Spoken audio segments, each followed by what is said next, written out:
Pa-share.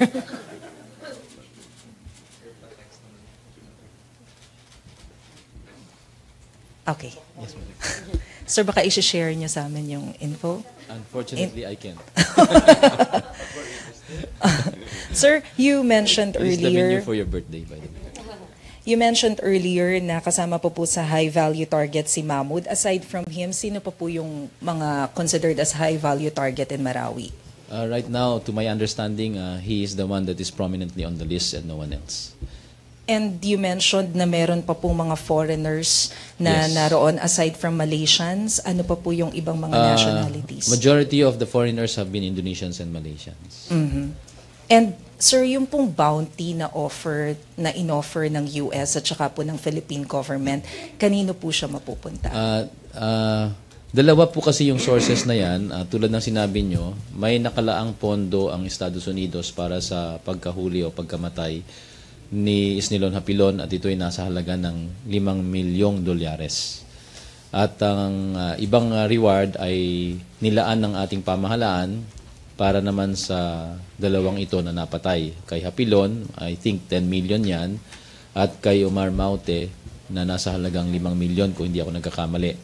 At dinagdagan pa ito ng tig 5 milyon ng ating mahal na Pangulo kung aking maalala yung kanyang anunsyo noong mga unang buwan ng laban. Yung mga reward na ito na nakalagay na dyan sa ating wanted list ay nasa pangangalaga at desisyon ng tinatawag na Joint AFP-PNP Rewards and Valuation Committee. At itong committee na to ang siyang mag-check ng basis ng pagbigay na yan. At kadalasan ito po ay nakalaan para sa mga impormante at mga ibang tumutulong na mahuli po ang mga high-value targets. So, ito po ay kontra dun sa paniniwala ng ilan na ito po ay para sa sundalo o sino mang nakapatay sa mga high-value targets na ito. Yan po ang sa parte po ng ating pamahalaan. Pero yung bibigay po na reward or motivation na binigay na halaga ng ating mahal na Pangulo, yun po, pwede po ibigay sa tropa yon. Mukhang binanggit niya rin po yun noon. Pero yan po ay nasa ilalim na ng OP para pagdesisyonan. Pero yung sa nakalagay po sa mga wanted posters na may halaga, yan po ay idinaan sa isang proseso na tulad ng aking nabanggit ay kinakailangan suriin ng rewards validation committee na kinabibilangan ng ating PNP Director for Intelligence at saka ng J2 ng Armed Forces of the Philippines. May committee po yan at may mga lawyers po dyan upang i-weigh yung mga kinakailangang tingnan para ma-check kung totoo po ba na itong mga nasa wanted list na ito ang mga taong namatay sa bakbakan at kung sino po talaga ang nakapagbigay ng pinaka-importanting at partikular na impormasyon na resulta sa pagka-neutralize ng high-value targets na ito.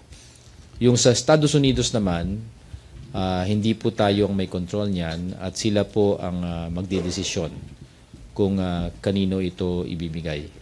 So, hindi ko po masasagot ang bagay na yan at mas maganda pong tanungin sa ating embahada dito ng Estados Unidos nang sa ganon makuha nyo yung tamang sagot. Yung isa pa po nating naisidagdag dito ay simulat sa pool na nagkaroon ng kaguluhan sa Marawi, kailangan pong maintindihan ng ating mga kababayan na hindi po pumasok sa isipan ng sundalo ang rewards o anumang gantimpala. Ang kanila pong ipinunta sa Marawi ay upang labanan ng isang banta ng terorismo at mga armadong grupo na naghasik ng kaguluhan at ito po ang kanilang pakay na maibalik sa normal ang takbo ng buhay dyan sa loob ng Marawi. At yan po hanggang sa ngayon ang sinisikap ng bawat sundalo natin na nanggagaling sa Philippine Army, galing sa Philippine Air Force, galing sa Philippine Navy, at sa PNP at saka sa Coast Guard. Sir, just a clarification. Yun pong sinabi nyo na part nung promise ni Presidente na ibibigay doon sa mga sundalo, ano pong bahagi yun? Ano po yung Actually, mapupunta yun sa ay informant? parang motivation din sa sinong makakatulong. Pero dahil ito ay hindi kasama dun sa initial reward na nakalaan na kinakailangang dumaan sa ilalim ng committee na nabanggit ko, ang decision ngayon na ito ay maaring ibigay sa OP. Thank you, sir. Okay. Pia Gutierrez? Sir, could you expound more dun sa naging role ni itong Malaysian na si Dr. Mahmood? At ano po yung profile niya, sir? Dr. Mahmood is an academic, and if I may refer you, there was an article that came out in the Malaysian Daily at the very beginning of the Marawi siege. And they gave his profile in that article and his connections to the academe. So he was the one responsible for the direct linkage of Hapilon to the larger group of the Daesh. And it was he who provided the funding that was necessary to bankroll the siege of Marawi. So I cannot recall the exact amount, but it seems like it's about $300 or $600,000 that he brought in. So he may have allowed this to be brought in through the back door, to the back doors of our country, or through other channels. And this is the subject of things that we still have to ascertain. Can we confirm, sir, kung kasama siya dun sa mga foreigners na nabanggit ninyo sa Marawi?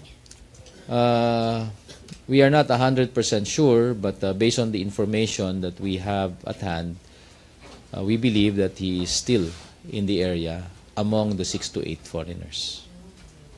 Sir, another question. Did it ever cross the military's planning to capture Omar Maute and Isnilon Hapilon alive?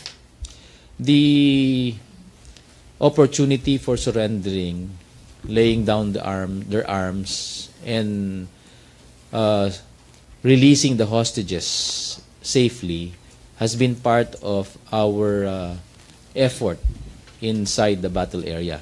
If you may recall, we allowed some of you to cover the manner by which we tried to communicate to those inside the main battle area. Kung naalala nyo, may ilan po sa inyong mga networks o lahat kayo mismo na nagpalabas ng mga video at saka inalaw po namin kayong kunan yung aming ginagawang aksyon sa loob ng main battle area upang mapaabot sa loob ng mga lugar na saan nagkakaroon ng bakbakan ang mensahe natin na maaaring sumurrender basta ibaba lang ang armas ng mga kalabang hinaharap natin at mapayapa nilang i-release o pakawalan itong mga hawak nilang hostages. Pero hindi po nangyari yan. Patuloy po silang nanindigan at patuloy na nakipaglaban. Kaya yung nangyari po natin na operasyon kahapon ng madaling araw, bunga po ito ng pagkakuha natin ng napakaraming impormasyon sa mga hostages na na-rescue natin, ganun din sa mga ibang impormasyon na nanggaling sa iba't ibang sources.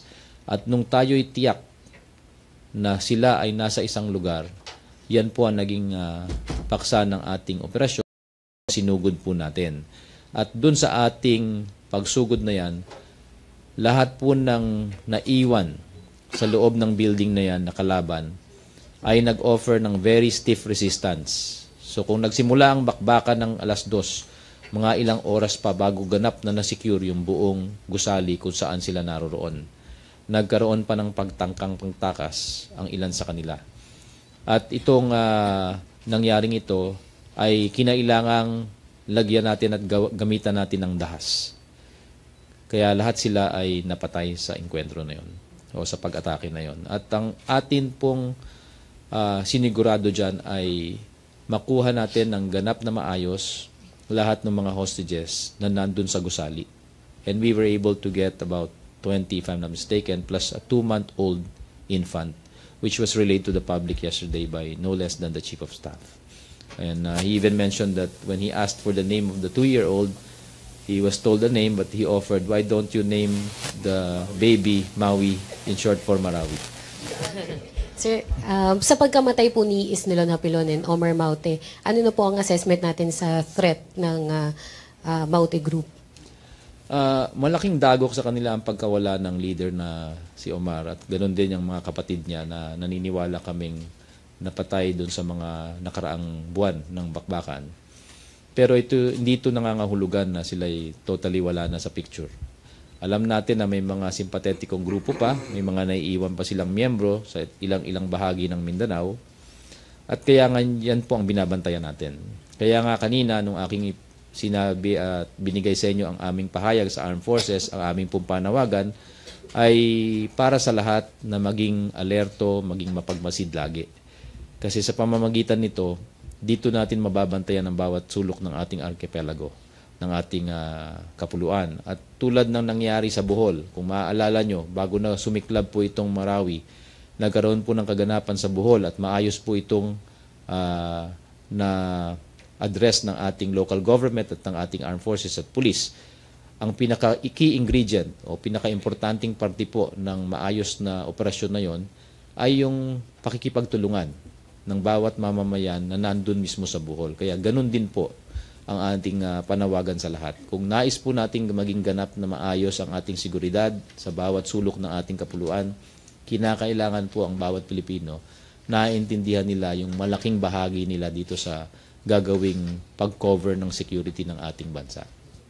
Sir, last na lang. Sir, yung impact naman po nung nangyari kahapon dun sa plano ng ISIS to establish a caliphate here in the Philippines.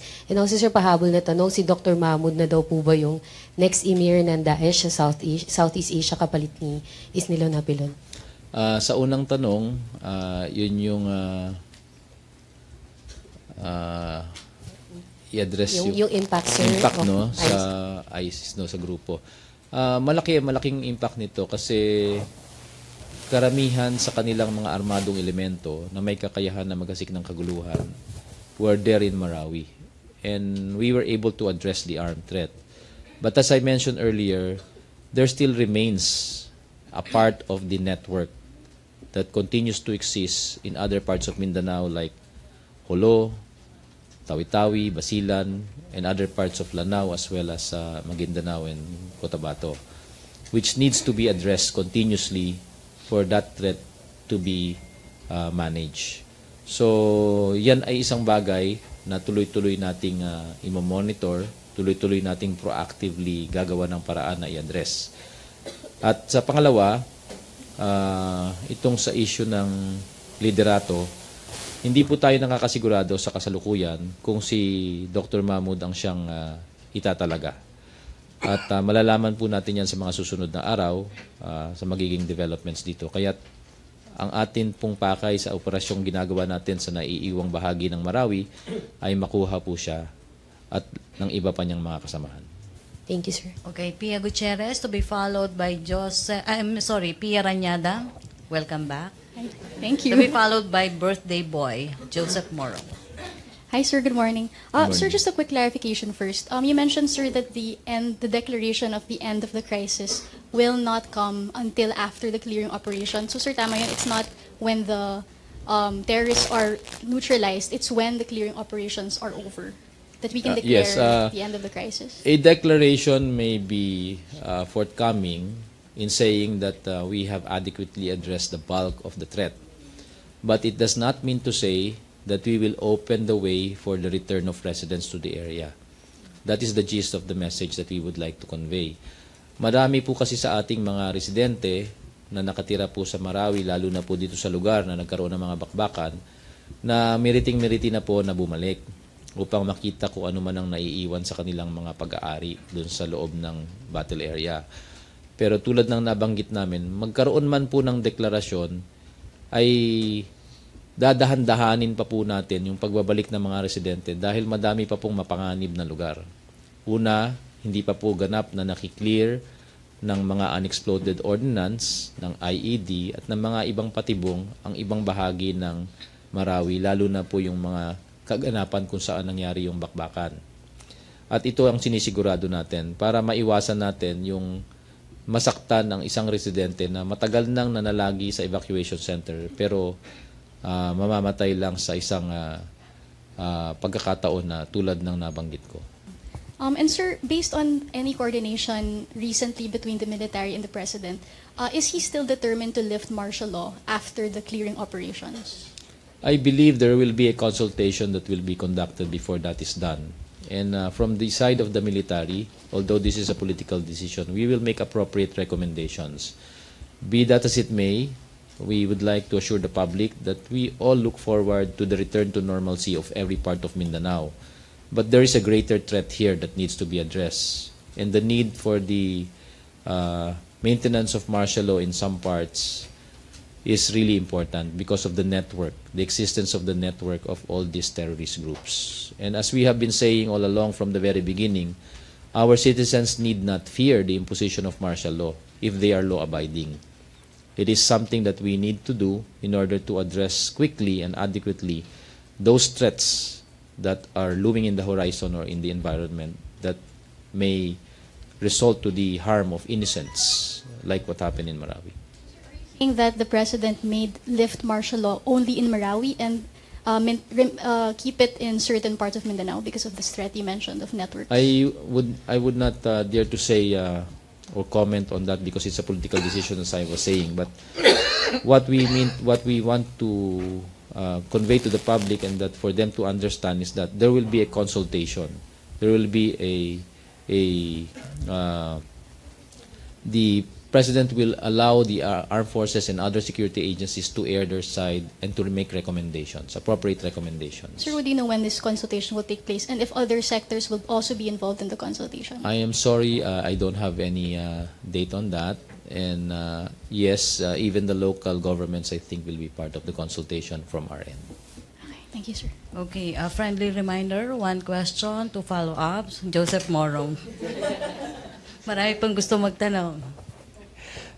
General Padilla. Yes. Yun pong kay Dr. Mahmoud, are we certain that he is still alive or is that 100% or hindi lang natin makita? We're not sure kasi hindi lang natin makita yung, he could be dead but hindi lang natin makita yung bangkay. We believe nandun pa siya among the 6 to 8. So that is as far as I can go. If this is 100%, no, it's not 100%. May segue lang. May 17 soldiers daw po ang dalawang NPA sa TV Albay na Kia. This is a new development. I will have to get back to you and I'll check with our operations center. Regarding martial law, sir, how was it able to help during this period and how is it going to help in the future, sir? You mentioned you still need it.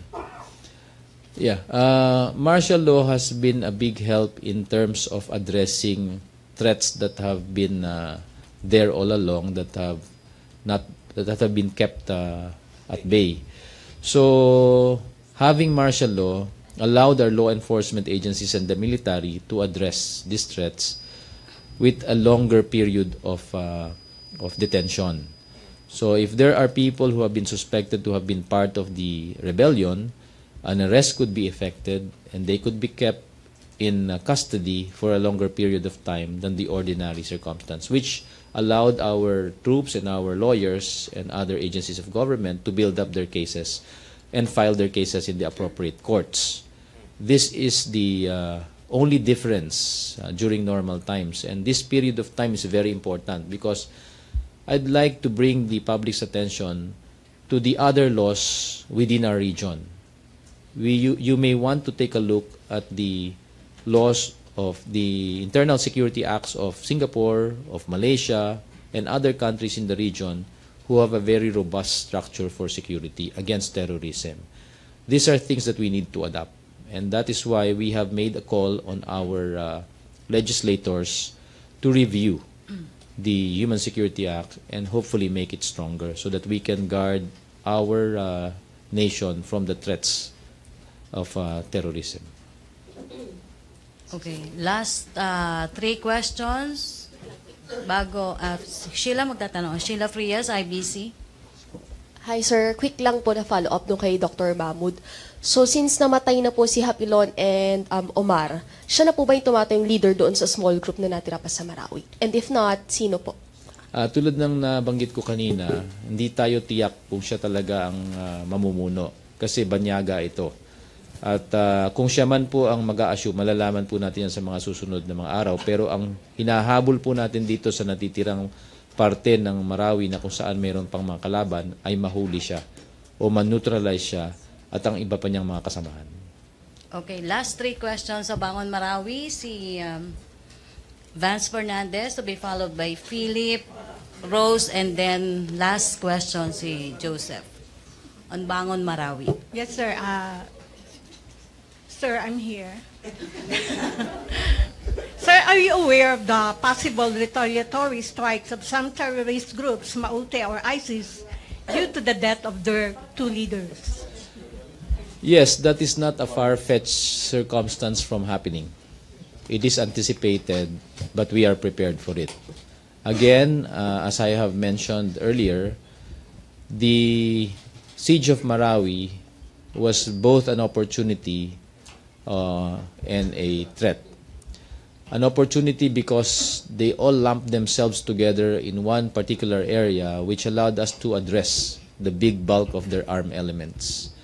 To date, there are over 800 of their members who have been killed in the ongoing firefight. And this has been the biggest and most significant numbers that we have done to impact on this organization. And this has not happened previously. Also, historically, the Battle of Marawi is now the longest since the end of World War II in a single area. And it is an urban, in the Philippines. And in the Philippines lang. So we will continue to address whatever threats there are by keeping a proactive plan and for us to address the remaining part of their network so that it will be harder for them to take root again. At tulad po ng aking pakiusap kanina sa ating mga kababayan, napakalaki pong parte ng magiging partisipasyon ng bawat mamamayan dito. Kasi kung gusto nga nating pangalagaan talaga ng husto ang seguridad ng ating bansa, kinakailangan maintindihan ng bawat mamamayan na sila ay kasama doon sa pagbabantay na yan. Okay, sir. If the conflict in Marawi ends, what future precautionary steps will the government take to prevent these future terrorist attacks? Again, a big bulk of the efforts that must be undertaken will enter into the area of countering and preventing violent extremism, because most of the efforts that have been done by this group has been to entice people, especially the young, to go and adopt violent and radical ways. And this is something that we must guard against. And if I may refer you to some of the comments from some of our local executives who mentioned that it is not really the people who have been the biggest victims of this ongoing problem. What became the biggest victim here is their own religion, Islam. Kasi na lagay sa masama dahil sa mga ginagawa ng iilan lamang. Kaya ito ay bagay na dapat i-address natin at ito ang bagay na ginagawa natin ngayon ng tamang programa upang una, mailagay sa ayos ang tamang pag-iisip kung ano talaga ang Islam. At yan po ang ginagawa ng ating mga leaders dyan. Mga nagkaroon po ng meeting ang ating mga ulama at mga madrasa at pinag-usapan po nila ito. At ito isang bagay upang lahat po ng mga kapatid nating Muslim ay natuturuan ng tama, yung moderation at saka hindi radikal na pamamaraan. At mailagay sila sa tamang pag-iisip na malaman nila kung sila na ay ini-entice o hinihikayat na pumunta sa mas mapusok na mga pamamaraan kasi hindi po yun ang tamang landas. So yan po yung mga bagay na malaki ang parte na ginagawa ng ating mga kapatid na Muslim na sila mismo ang magsasagawa nito at tutulungan po ng ating mga kasamahan sa Armed Forces at ng buong bansa ng ibang ahensya upang maisulong po itong mga programang ito. Philip Tubesa. Good morning, sir. Could you tell us kung ilan po yung remaining fighters dun sa sympathetic groups ng Maute in other I provinces? don't have the exact numbers, but there have been a number of groups, some of them as few as 5, who have pledged allegiance to the Daesh. And these are the groups that we are closely watching. One of the most prominent group that have had the capability is the BIFF in certain parts of Maguindanao. Talking about the capability, meron po ba silang, how would you describe their capability to launch another? Most of the existing capabilities that can have an impact on our security are in similar incidences like what happened in Davao, in Cotabato continuously, yung pagbobomba ng IED, panghaharas ng ating mga communities, ng ating mga tropa, ng ating kapulisan. Hanggang doon na lang po muna. At hindi na po nila kaya ang malawakang pag-atake tulad na nangyari sa Marawi. The President po kasi mentioned about possible attacks sa Isabela Basilan, Zamboanga, and another major urban area daw po. Yes, this has happened already. In fact, there were attempts already, and we lost our kababayans, our mga civilian supporters natin sa mga lugar na ito, lalo na sa Basilan, nung nambomba po through an IED sa isang lugar. Alam niyo po yan. So, ganitong mga klaseng insidente po ang ating binabantayan. At kung mapapalaki man ito, ay dapat makuha natin kagad at malaman natin sa pinakamadaling panahon. Kaya nga ang aming panawagan is for each citizen, sa bawat mamamayan, na maging bahagi. Kasi kung sila ay nag-aantabay at lahat tayo ay nagbabantay, mas mapapabilis nating malulutas yung problema. Thank you, sir. Okay. Rose Novenario, last 2 questions about Bangon Marawi. Hi, good morning, sir. Yes, Rose. Sir, kasi ilang beses na po sinasabi ni Presidente, yung ugat po nitong Marawi siege ay narco-terrorism. Nung pagdeklara po ninyo ng martial law, meron po kayong inilabas ng mga arrest order para po sa ilang alleged narco-politicians. Ilan na po yung naaresto natin at paano po tayo makakasiguro na hindi po ito mauulit yung narco-terrorism sa ibang lugar ng Mindanao, lalo na po PDEA na lang po yung sole agency na mag-a-address po ng anti-drugs campaign ng gobyerno? May mga patibay at senyales at mga nakita tayong mga proof sa Marawi nung sa patuloy nating bakbakan, na nag-i-indicate nung sinasabi mo. At dun sa mga arrest order na nailabas, 2 po ito sa mahigit 300, na aresto po natin ang humigit kumulang mahigit 100 at na file ng kaso at ngayon ongoing ang kanilang mga kaso for more than 60 individuals na nasa korte ngayon. Yung mga kaso na yan, may iba po dyan nakasangkot po sa droga, hindi lang sa rebellion. Multiple cases na po yun. And we hope to address that because if government communicates a firm resolve to address these problems, I think those who are in the business will want to lie low already, and hopefully we can determine where they are and find where they are and address them. And in PDEA's efforts to address this, the AFP remains to be a strong supporter because in the events that we are needed, we always provide and we are always there with them. Last na lang po. Tingin niyo po yung inaasahang pagtatapos ng martial law sa December 31, magiging sapat po yung panahon para ma-address po yung problema ng narco-terrorism po sa Mindanao? Mahirap po magsalita ng patapos pero sisikapin po natin na ma-meet yung deadline na yan upang ma-address una yung network ng terror, lalo na nakaugnay dito sa grupong ito na nandyan sa Marawi, at pangalawa yung sinasabi niyong problema sa narco-terrorism. Thank you, Rose. Joseph Morong. Microphone. Sir, just so we have this straight, no? What was really the root cause of the Marawi conflict? Was it drugs or was it terrorism? Well, kasi yung initial, di ba? We wanted to effect a warrant of arrest against Isnilon because biglang nalaman yun na nandun. So, you inoperate. And then that kind of changed along the way. I think the very root cause of that was the allegiance to the Daesh, and that is terror-related. So, monetarily, they may have been motivated by whatever support that may come from this larger group. That could be one. But I would not say that's the only one. So, essentially, the root cause would be terror itself and the push for radicalism and extremism coming from the larger group of the Daesh or the ISIS. So, the consequences or the impact on narco-terrorism was something that was a revelation when we were inside Marawi itself already because of the evidences that have been culled and seen in the area itself as proof of what the President was saying. So this is something that needs to be followed through. This is something that needs to be investigated, and we are doing similar efforts after hearing from PDEA in certain parts of Mindanao where we have been supporting them. And how is that so, sir?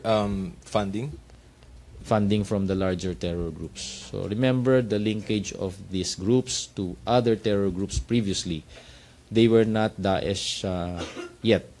They were part of other, like private armies and other previous terror groups that have, in comparison, been much more moderate than what they are now. Sir Toby, it's your time to shine. Sir, magkano yung gagastusin natin for rehabilitation? And sinabi na kanina, we won't be able to allow muna the residents to return. So, first question is, how much are we going to spend for the rehabilitation?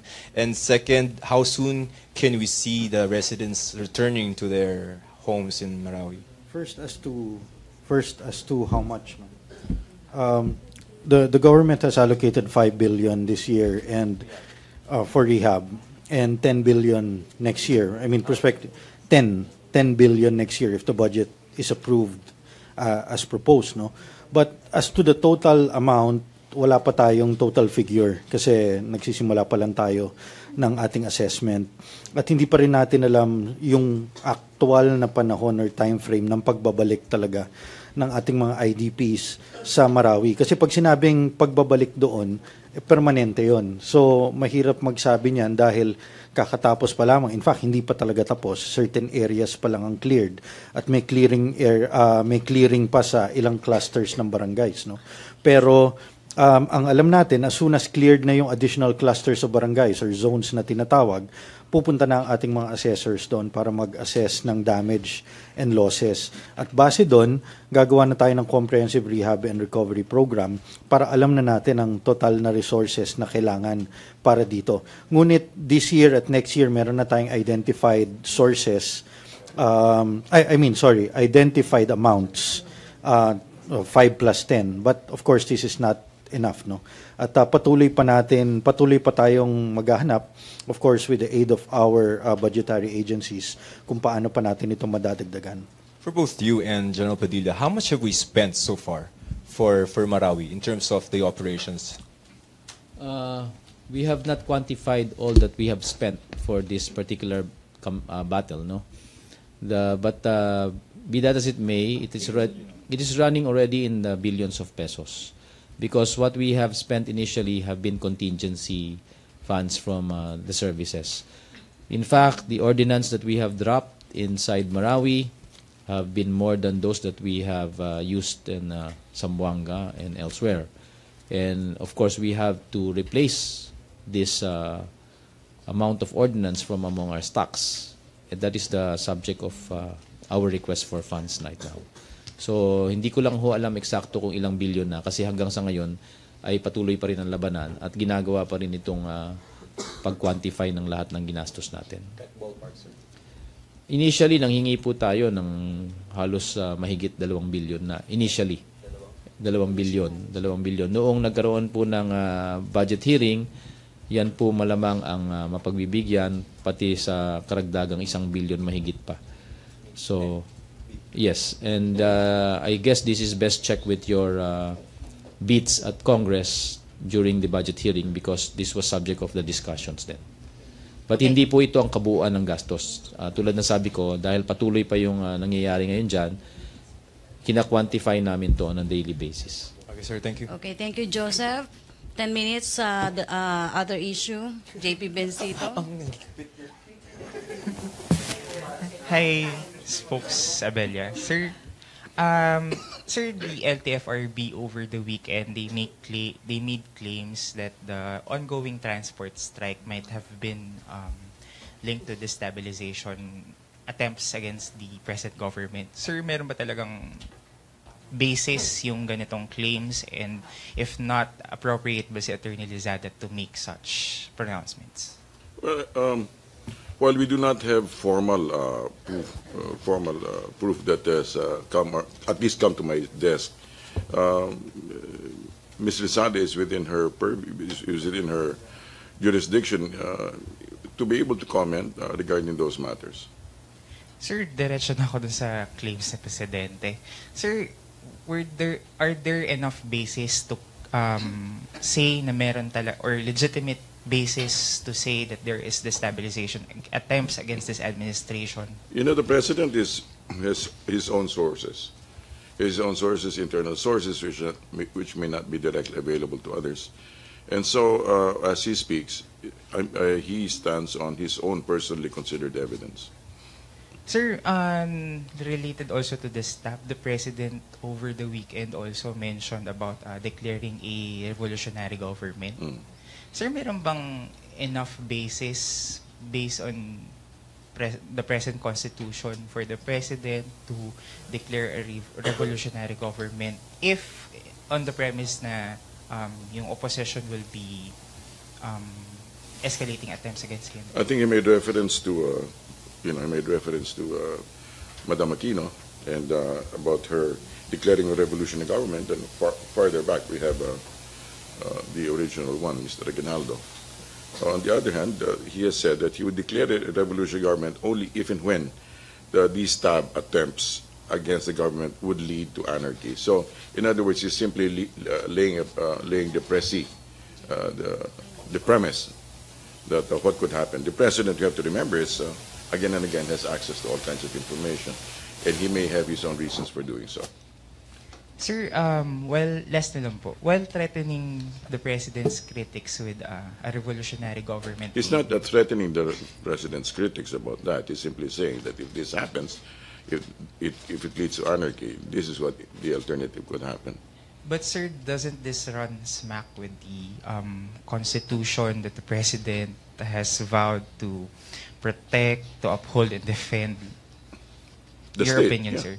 Yeah, well, basically the administration is duty-bound to protect the state, and especially in his case, he wants to protect the integrity of the next generation. So he is perfectly within his rights and jurisdiction to be able to say, I am protecting the grounds already won for the next generation. Okay, thank you, JP. 3 minutes na lang. AC Nichols, CNN Philippines, to be followed by Raymond Tinasa. Sabi sa inyo, friendly reminder, 1 question, 2 follow-ups. 3 minutes. Hi, sir. Good morning, sir. Sir, yung sa transport strike lang, are there plans for the President to sit down with the transport groups amid the plans nga to phase out old jeepneys? Because Piston's George San Mateo is saying na he's still hoping na magkaroon po ng sit down with the President. Again, this is something that this request can be advanced to the president, and the president is open to this sort of thing. Although I cannot speak for him regarding this matter specifically. Okay, thank you. So, sorry for pala. 3 minutes na lang ngayon. Raymond. Yes. I'll take 2 minutes. Sir, quick one. Sir, what was the basis of the suspension of classes in government workers today, considering that I understand there was no official recommendation from LTFRB or any agency? Let me read, okay? It's all in the first sentence, okay? In view of the continuing transport strike, coupled with the possible inclement weather, work in government, both national and local, and classes at all levels, including state universities, are hereby suspended. As explained to me last night by ES, he says the president was rather concerned about specifically students who may be caught in no transport and inclement weather. Sir, a whispered question. Aren't you giving so much importance or attention to Piston, considering this is just a very small and one group of transport? I doubt it. He's not concerned with that. He's concerned with the students. Sir, what I understand there are some schools who, even in Cebu, who did not follow the proclamation of suspension of classes, and they still go with the classes. Would there be any liability or sanction to those who did not? The memorandum does not say so. Okay, thank you. Okay, Ja Rosales, no more? Okay, Pia Gutierrez, and then Laila. Last 2 questions. Yeah. Microphone, Raymond. Sir, could you answer some criticisms lang ng mga parents dun sa suspension ni President dun sa classes over the last few days? And also, will there be plans na mag-extend or hold extra classes to make up for the suspension, sir? Yeah. Regarding the extension, DepEd will be the one to decide on that. But regarding the criticisms, I'm not aware of that. Of which criticisms? However, having said that, he's also acting like a parent, actually. He's actually looking for the greater protection, greater safety of the students. And another, sir, yung criticisms naman over yung productivity naman po ng ating mga government workers. For 2 days, have been unproductive kasi nga suspended daw po yung klase. And also for contractual employees, they have no pay daw for 2 days, tapos no services pa for some government You know, we have offices. to see all of these things in terms of nation building. Everybody pitches in. You know, when there's a need to belt tighten, then everybody belt tighten. I think we should be able to appreciate that. Thank you, Okay, sir. thank you. Last question. I'm sorry. Laila Salaveria, then last Ross Cos. Good morning for the two spokespersons sa D-Stab plot. Sir, for General Padilla, ano ba talagang assessment ng military? Because just last week, Secretary Lorenzana said there's no serious D-Stab plot. And if, as spokesperson Abella says, the president has his own sources, does the commander-in-chief not share this with the military since he was talking about the CIA and NPA? Well, the truth is we only provide one part.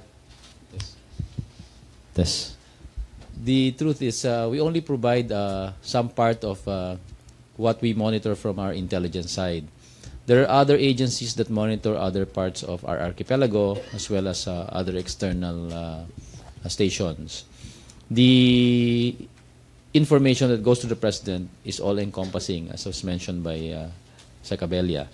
And we don't have a hand in the information that the president may initially receive. Eventually, later on, pag nagkakaroon ng mga national security meeting at nagkakaroon ng fusion ng ating intelligence agencies, these things are pieced together. And right now, I don't have a hand. I'm not privy to those information, so I cannot speak from where I stand. So on the part of the military, where does our stability stand? May serious D-Stab efforts? Right now, the military is really focused on addressing the threats coming from terrorism because this is partly external in nature and some internal. So this is where our efforts and focus are being addressed. And as to other parts of our archipelago, like other threat groups, we have minimal monitoring at the moment.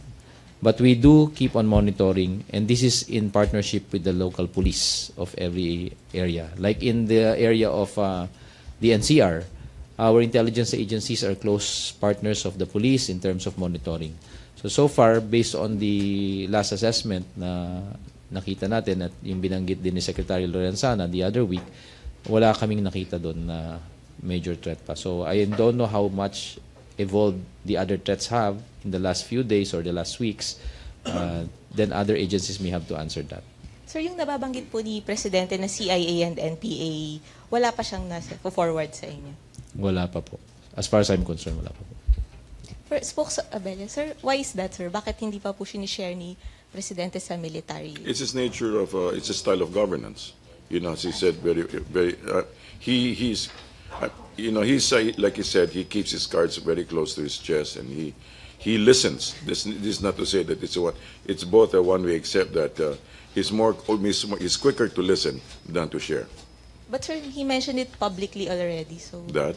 The CIA and NPA threats, he talked about it publicly, so why doesn't he order the security forces regarding to address this? whether after that statement, whether he shared it or not, I'm not privy to. You had a question about NPA? NPA, sir, may Yeah, the NPA is something that we continuously monitor. And many of the threats that they pose is really still in existence. Totoo po yun. Kasi ang NPA po, laganap ang kanilang network, hindi lang po sa Mindanao. And most of the threats that we have been monitoring on their part has something to do with efforts to sabotage the economy, like derailing infrastructure projects through the burning of heavy equipment, the derailing of agricultural operations because of their attacks and their attempts to extort. So this is part of economic sabotage, and this is something that impinge on national security. Pag pinababagsak nila ang ating ekonomiya, sino maapektuhan? Hindi yung mga ordinaryong mamamayan na umaasa sa kanilang kinikita sa araw-araw, lalo na sa mga farmers natin. And this is something serious. Kaya nga nabanggit din ng ating Chief of Staff recently na tapusin lang natin itong Marawi dahil ito yung pinaka-serious na banta. Pero pagkatapos niyan, all other threats we will focus on, we will address. And the NPA is part of it. Okay, thank you, Laila. Last question, Roscos. Hi sir, kay Yusek Abella po regarding sa transport strike. Sabi po ng Piston, hindi po ito yung huli nilang nationwide transport strike.